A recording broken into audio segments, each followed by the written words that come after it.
mo, nakaredy na ako, hindi na ako magugulat pa. Kahit sang gubat pa, nakahanda ng mga sandata, tinatalas mga bara, kaya humanda ka sa dala ko na katana. Huwag mo na ako subukang maliitin, ano naman kung baguhan ako dito sa larangan. Di mo ko pwede yabangan kahit veterano ka na sa laro, na to pwede mo na ako natapakan. Try ko naman, try sa mga nagsasabi sa akin paulit-ulit. Try ko naman, mabilis.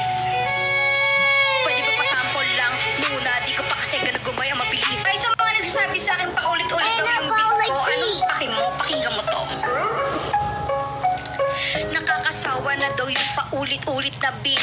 Ano bang pakimot at walang basagan ng trip? Ang punahin yung panty at paulit-ulit na brief. Hindi yung kanta kung hindi naman kayo binanggit. Panereklamo nyo, sarap yung sagasaan ng jeep. Kung walang magandang sasabihin, sarado yung lip. Pwede bang pakisip para naman manahimik? Kung ayaw mo makinig sa'kin, di kita pinipilit. Sige ka kung ayaw mo tumigil sa'kin kasi silip. Baka masama mo na ako pati sa iyong panaginip. Nagtataka na rin ako